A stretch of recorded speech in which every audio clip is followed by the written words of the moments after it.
안녕하세요. 저희는 가천대학교 발전기금 서포터즈 가천나래입니다.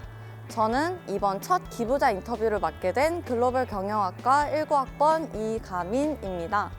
저희 가천나래 인터뷰는 가천대학교의 발전을 위해 기부금을 납부해 주신 동문 선배님들의 기부 이야기와 다채로운 인생 경험담을 듣기 위해 만들어진 프로그램입니다. 가천나래의 첫 인터뷰 주인공은 바로 가천대학교 출신이자 전 서울지방변호사회 회장을 역임하신 김한규 변호사님이십니다. 그렇다면 변호사 업계의 신화라고 불리우시는 김한규 변호사님 인터뷰를 보러 가실까요?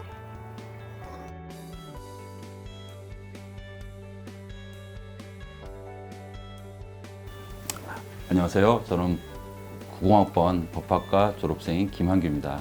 현재는 변호사를 하고 있고요.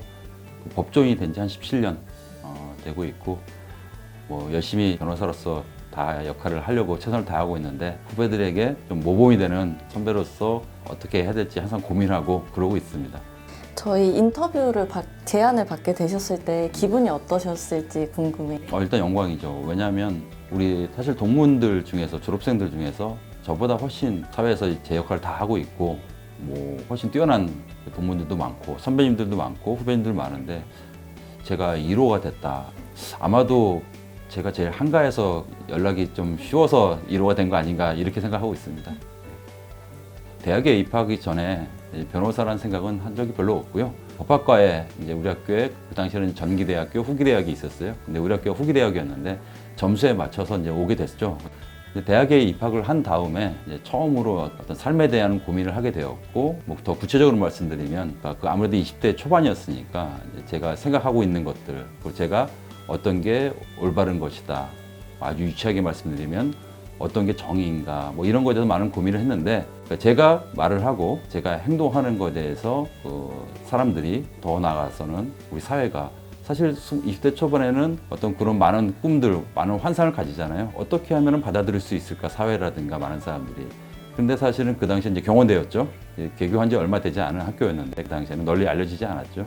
그래서 가장 유의미하게 제 목소리, 제 역할이 영향을 미치기 위한 것이 좋은 게 뭔가 했더니 라이센스였고, 그 당시에는 이제 사법시험이었죠. 사법시험에 붙게 되면 판사나 검사나 이제 변호사가 되면은 제 목소리가 사회에 영향을 미칠 수 있겠다, 이런 생각이 들어서 사법시험을 보겠다 하고 대학교 1학년 때 결정을 한 겁니다.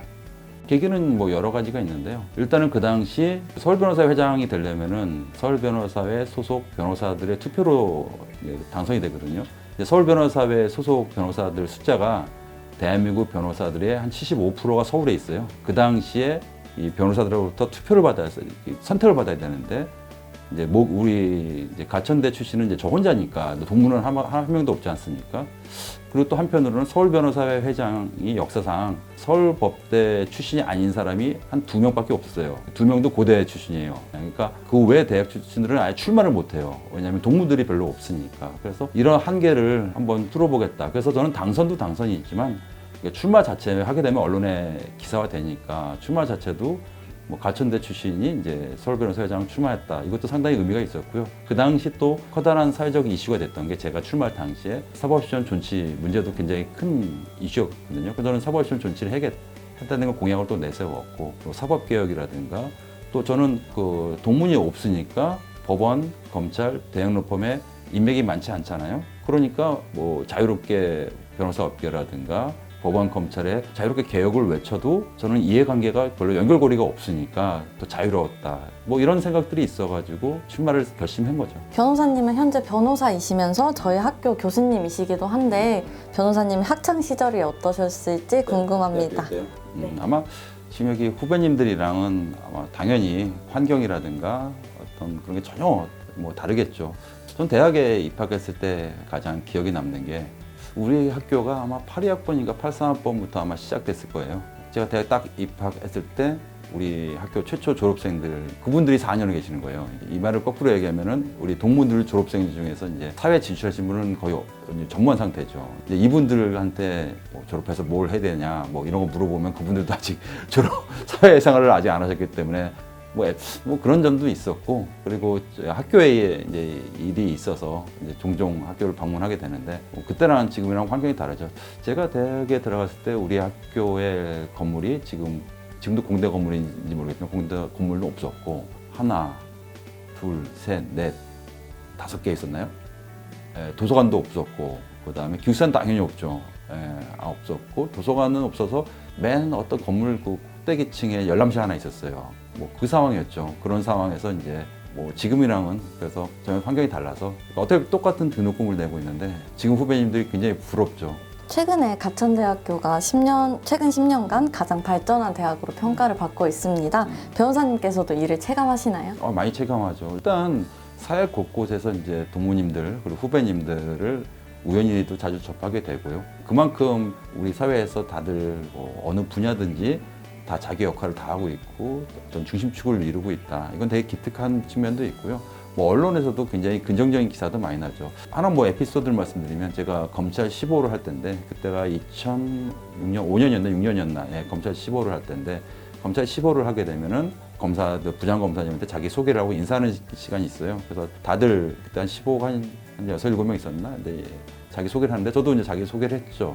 그 당시 이제 경원대였으니까 이제 경원대학교 졸업한 김학입니다. 근데 부장검사님이 물을 드시다가 갑자기 푸 하고 놓쳤어요, 컵을.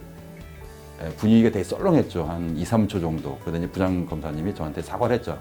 죄송하게 됐다. 그러니까 왜냐면 앞에 소개한 분들이 다 서울법대 몇 학번 아무개입니다. 서울법대 몇 학번 아무개입니다. 근데 갑자기 경원대학교 졸업한 김학입니다. 그러니까 갑자기 풋 하고 웃는 경우보단 당황한 거예요, 그분이. 그런데 사실은 이제 저 되게 긍정적인 측면이 지금 후배님들이 저희 업계만 말씀드리면 로스쿨에도 많이 들어가고 변호사도 활동하시는 후배님들도 한 명씩 생기고 그러니까 뭐 상전벽해라고 표현해야 되나? 지금은 우리 학교가 우리 총장님이 항상 강조하시는 뭐 10대사 아마 제 생전에 10대사로 등극하는 날이 뭐 멀지 않았다. 좀 이렇게 보고 있습니다. 변호사님께서 학교 발전을 위해서 기부를 해주신 걸로 알고 있습니다. 혹시 학교에 기부를 하시게 된 계기가 있으실까요? 발전기금 많이 냈나요? 제가 좀 민망한데 얼마 냈지? 좀 민망하긴 한데요. 일단 고시 공부할 때 학교 도움을 좀 직접적, 이제 간접적으로 도움을 많이 받았어요. 일단은 경제적으로 넉넉하지 않은 상황에서 졸업하고 나서도 지금도 있는지 모르겠지만 학교 고시반에서 좀 후배들한테 얹혀서 공부한 적도 꽤 됐고요. 그리고 2000년대 초반에 이제 총장님께서 우리 학교를 인수한 지 얼마 되지 않았는데 총장님께서 학교 쪽에서 연락이 왔어요. 그래서 총장님을 처음 뵀죠. 총장님이 또 1년 동안 그때 2차 공부하기 때문에 1년 동안 또 경제적 지원도 해주셨고 사실 전혀 모르는 졸업생인데도 지원을 하셨고 여러모로 도움을 많이 받았기 때문에 저는 뭐 돈을 더 많이 벌어야겠다, 발전기금 많이 내겠다. 그뿐만 아니라 종종 뭐 우연히 만나는 후배님들이라든가 그러면 항상 연락을 하려고 그러고 점심시간이나 식사 시간 되면은 어떻게 뭐 밥이라 사줘야 되나? 도움이 될 거 없나? 그러니까 이런 고민을 하고 있는 거죠.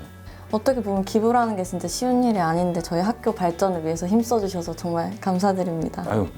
더 노력하겠습니다. 가천대학교의 변호사 또는 비슷한 직무의 꿈을 가지고 있는 후배들이 정말 많을 것 같은데요. 후배들에게 해주시고 싶은 말씀이나 조언이 있으시다면 한 말씀 부탁드리겠습니다. 네.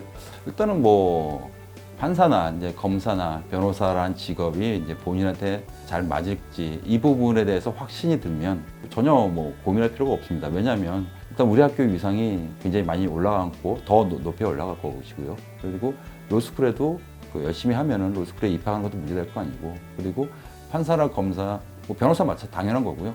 임용할 때 또 본인의 어떤 뛰어난 실력만 있으면은 판검사한테 임용되는 것도 뭐 전혀 어려움이 없기 때문에 아마 제 후배 중에서 현직 판사도 동문제 판사도 한 명이 있거든요. 그렇기 때문에 근데 대전제는 이 직업이 나와 맞느냐? 왜냐하면은 일반 사기업에 취업을 하게 되면은 A라는 회사에 취업을 하게 되면 그 회사에서 몇 년 다니다가 잘 안 맞거나 이러면은 B회사를 가거나 아니면은 자기 사업을 할 수도 있고 다양하지 않습니까? 근데 이 법률가라는 거는 법률가가 되기 위해서 오랜 기간을 시간, 노력, 돈도 되겠죠. 투자를 해야 되고요. 근데 이 직업을 취득하게 되면은 사실 다른 직업을 갖기가 좀 어려운 측면이 많아요. 그래서 좀 신중한 고민을 한 다음에 확신만 들면 신중한 고민이라는 건 딴 게 아니고요. 일단 이 직업 자체가 가장 중요한 것이 이제 첫 번째로는 어떤 논리적인 어떤 측면이 본인이 체화되어 있느냐 이런 부분이 고민하면 될 것이고 그다음 우리 사회라든가 뭐 책 보는 걸 좋아한다든가 뭐 이런 부분들이 혹시만 들면 크게 고민할 건 없는 것 같습니다.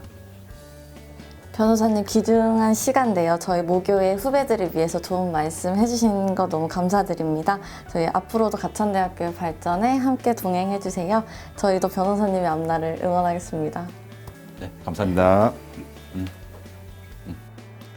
네, 지금까지 김한규 변호사님을 만나뵈어 정말 많은 이야기들을 나누어 보았는데요. 많은 질문에도 친절하게 답변해주신 김한규 변호사님 정말 감사드립니다. 저희 가천날에는 앞으로도 학교의 발전을 위하여 힘써주시는 기부자분들과 많은 동문 선배님들의 다양한 이야기로 여러분들을 찾아뵐 예정입니다. 많은 기대와 사랑 부탁드릴게요. 그럼 저희는 다음 영상에서 만나요. 안녕!